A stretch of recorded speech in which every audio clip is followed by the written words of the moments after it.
L'objectif de la présentation, ce que j'aimerais regarder avec vous dans les prochaines minutes, c'est d'abord de mettre en contexte les intoxications aux pesticides. D'ailleurs, j'ai déjà des infirmières qui m'ont dit « Oui, mais Chantal, ça prend des chiffres. Quels sont les chiffres? Est-ce qu'il y en a? » O'Neill nous a montré quelques tableaux hier. On va regarder cet aspect-là pour voir quelle est la réalité du milieu. Quelles sont les situations possibles d'intoxication?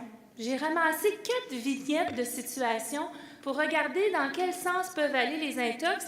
Et encore une fois, hier, au moment où on regardait vos témoignages, il y a plusieurs situations très intéressantes qui ont sorti sur le sujet. On veut savoir, une fois que malheureusement un événement survient, qu'on est intoxiqué, mais qu'est-ce qu'on fait? Quelles sont les mesures à prendre au moment où l'événement est survenu? Ça peut aider à limiter les dégâts, ça peut ne serait-ce que sauver un œil, de pouvoir réduire la gravité d'une brûlure, c'est fort important. On va donc s'attarder à l'organisation des premiers soins, premiers secours. On va regarder également, peut-être qu'on aurait pu faire quelque chose pour que ça n'arrive pas, cet événement-là. Donc, vous me suivez toujours? La mise en contexte. Le Centre antipoison rapporte annuellement une moyenne de 1800 appels concernant les pesticides au Québec. Ça, c'est des données qui touchent les années entre 2006 et 2014. Ça touche tout appel confondu qui concerne les pesticides. Ça concerne tous les âges, mais on sait que certains cas concernent aussi les travailleurs, du milieu agricole.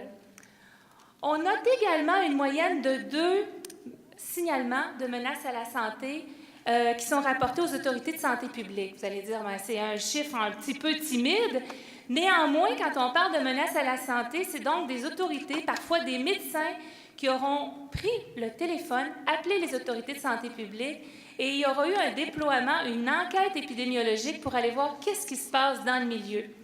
Je pense, entre autres, à une situation qui pourrait être un médecin qui s'inquiète d'un patient qui va suivre. Ça peut être un travailleur, par exemple, d'un terrain de golf. Et puis, le médecin pourrait s'inquiéter de l'intoxication de son patient, qui est un travailleur, par exemple, au terrain de golf. Puis, il pourrait aussi s'inquiéter de la population environnante à partir des informations reçues.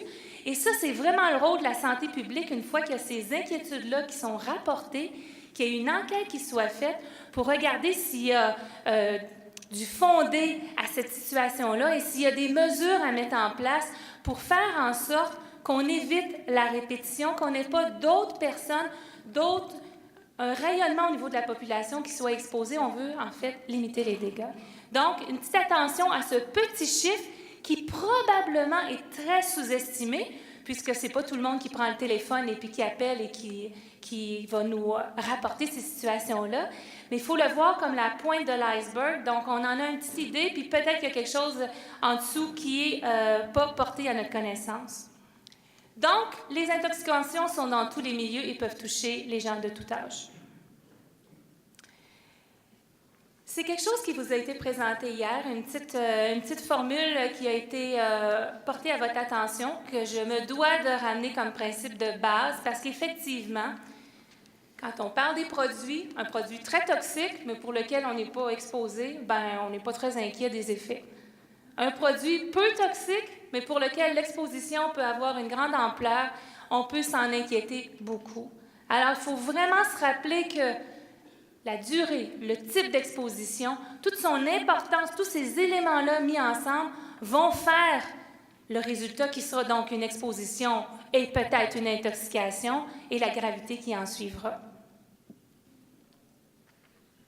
Les voies possibles, oculaires, respiratoires, digestives, voies cutanées, qu'on a vues, on a mis beaucoup d'emphase sur la voie cutanée parce que c'est sûr que c'est une des plus importantes au niveau des expositions. Quand on parle de voie oculaire, ça peut ressembler à quoi comme intoxication, comme symptômes? On pourrait avoir rougeur, larmoiement, les yeux qui brûlent. Au niveau respiratoire, qu'est-ce qu'on pourrait avoir? Difficultés respiratoires, on pourrait avoir de la toux. On pourrait même aller jusqu'à un arrêt respiratoire pour lequel on parle d'une très grande gravité. Si je parle de la voie digestive, là, on est plus dans les nausées, vomissements. On pourrait peut-être avoir également des crampes abdominales. On pourrait avoir de la diarrhée qui accompagne ces symptômes-là. Et la voie cutanée, on parle de rougeur, on pourrait avoir des démangeaisons, on pourrait ressentir un peu brûlure, un peu comme un coup de soleil. Donc, le contact avec certains produits peut occasionner un effet instantané, mais parfois, surtout, je veux dire, au niveau respiratoire, on pourrait avoir un effet retardé, qu'il ne faut pas négliger parce que des fois, on va se dire « Ah, mais non, c'est le lendemain ». Attention, ça pourrait être un effet retardé par rapport à certains produits et aussi tout physiologiquement le travail qui va se faire au niveau de l'organisme, que les symptômes arrivent à retardement. On est quand même dans des réactions qu'on va parler, donc, aiguës. Il ne faut aussi pas négliger que ce n'est pas un événement, un mode de contamination. Un événement pourrait nous exposer à différentes voies, plusieurs voies d'exposition en simultané. J'ai préparé quelques vignettes. Première situation, ça se passe au mois de mai. On est le 9 mai, il est 4 heures. Yves s'empresse de compléter la préparation de la bouillie qui devrait épandre dans ses champs.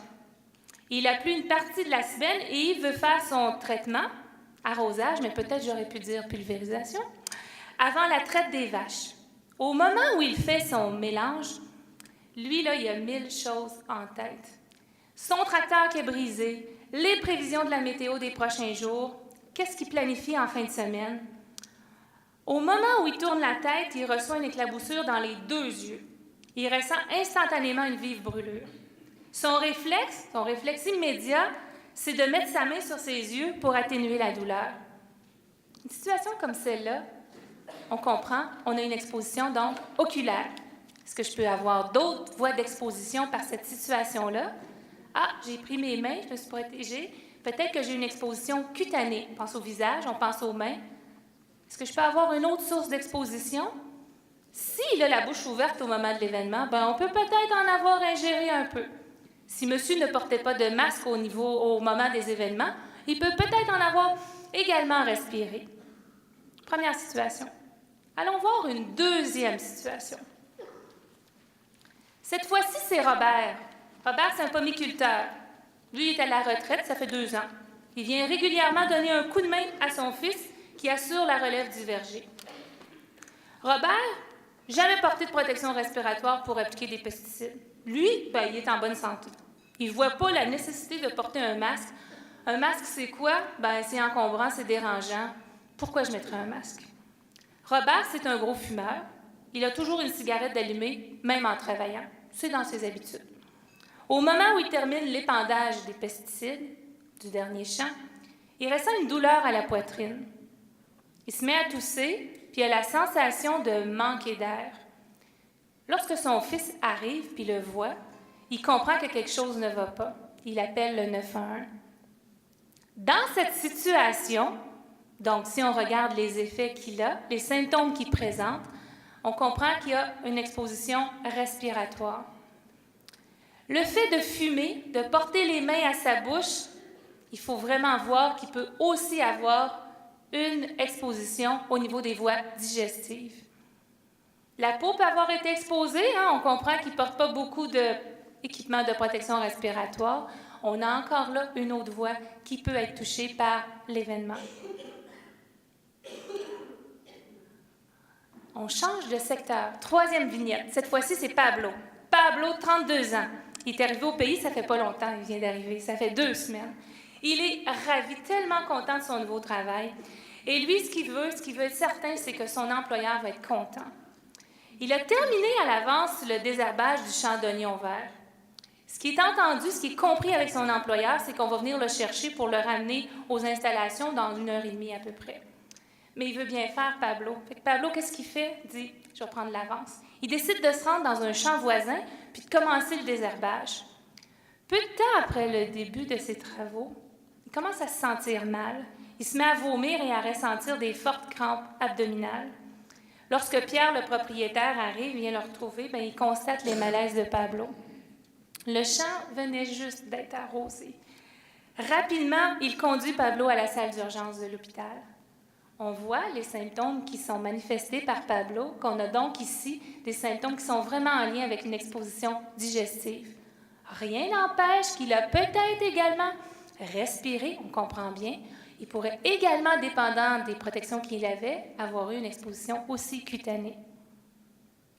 Quatrième et dernière vignette, on change de secteur. Cette fois-ci, c'est Sophie. Sophie, on est le 4 octobre, elle travaille dans le milieu des serres. Elle s'affaire à ranger les équipements de protection individuelle utilisés par ses collègues. Ah, c'est bien ça, il y a des protections individuelles dans ce milieu-là. Elle s'occupe de ranger les masques, les bottes, les combinaisons des 3 travailleurs qui ont complété leur tâche. Tout à coup, elle se met à ressentir des rougeurs sur les 2 mains et les avant-bras. Elle a des démangeaisons. Ah, elle dit, moi, j'ai une bonne crème dans mon sac à main. Donc, elle sort sa crème hydratante parfumée, puis elle décide d'en appliquer sur les démangeaisons. Ouf! Aussitôt, elle ressent de l'inconfort. Et c'est un peu comme une brûlure.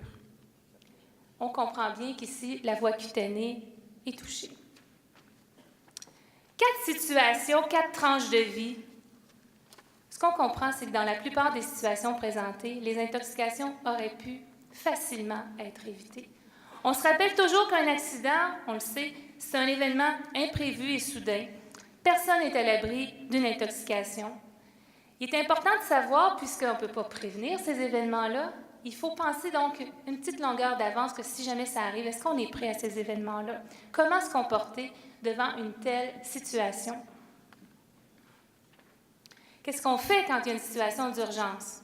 Donc, il faut penser rapidement. C'est pas vrai qu'on se dit « Ah, je vais aller consulter dans 2 jours. Ah, je vais m'occuper de ça après, je finis ce que j'ai à faire. » Il faut penser à agir rapidement.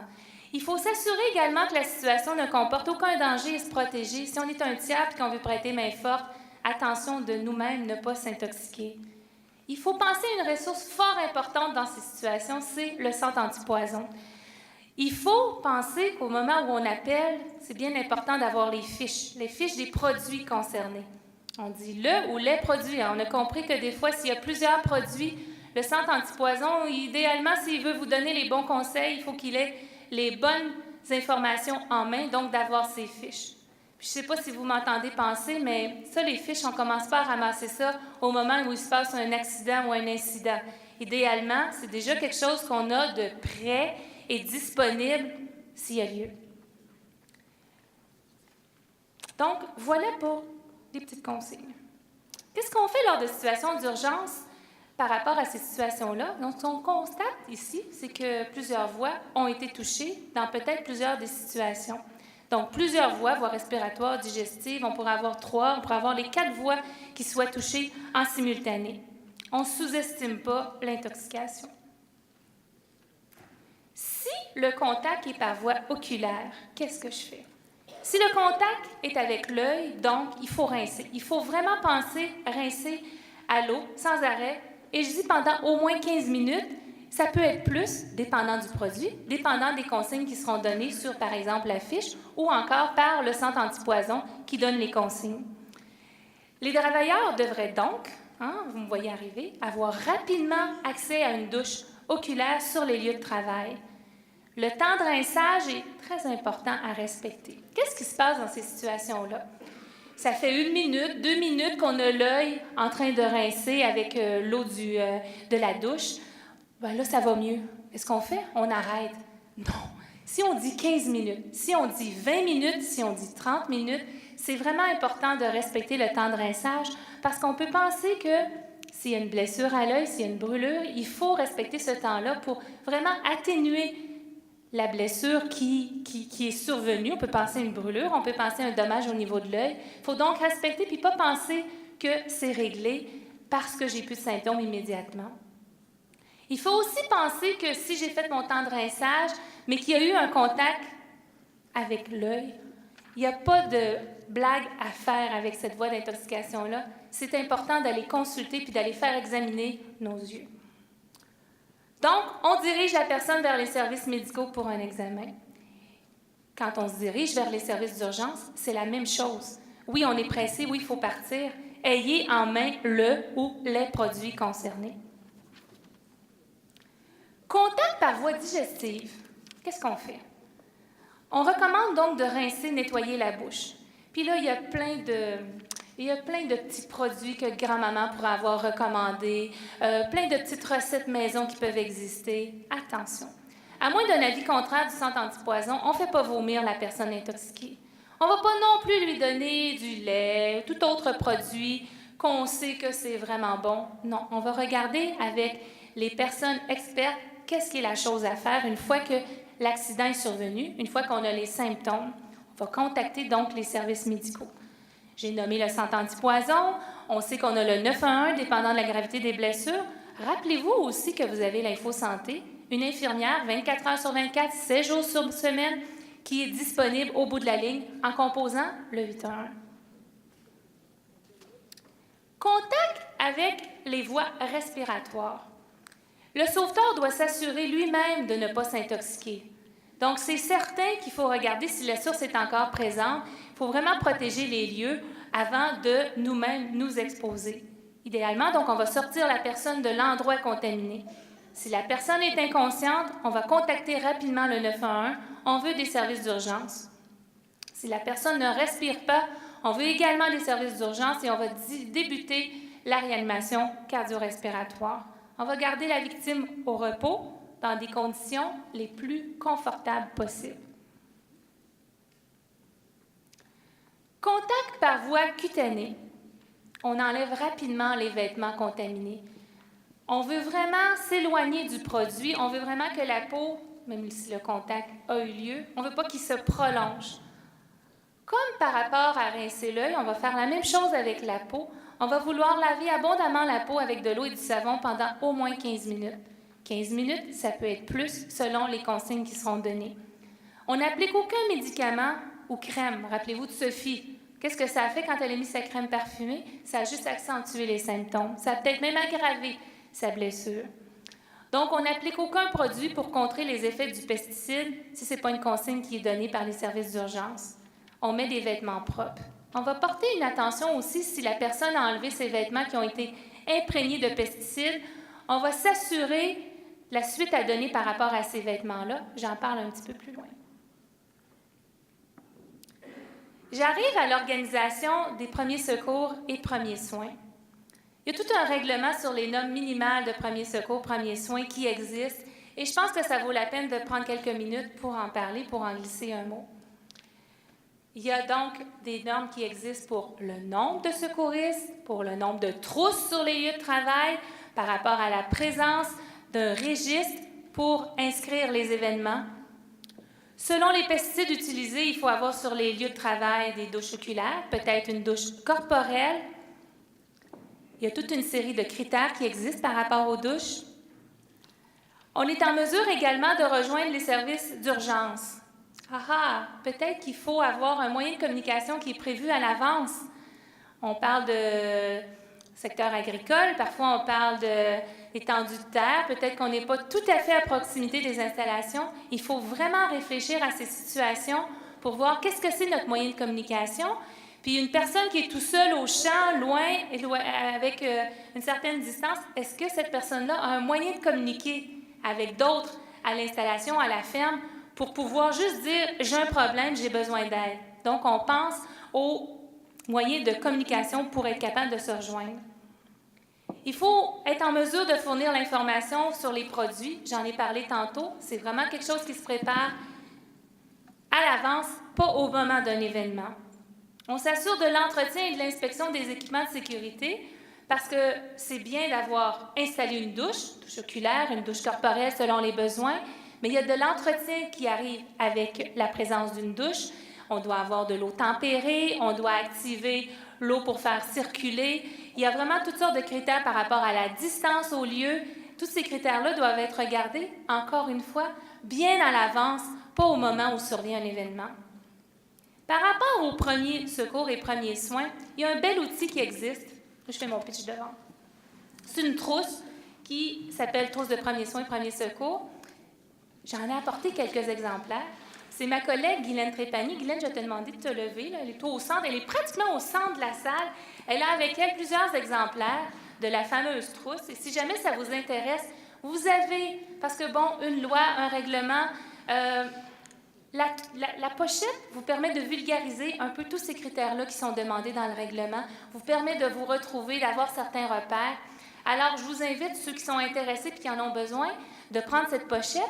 Puis pour ceux qui se disent, ah ben moi, je suis pas tellement prendre les papiers parce que je vais me tourner les talons puis ça va être aux poubelles, ben dites-vous qu'on a un site Internet, le Réseau de la santé.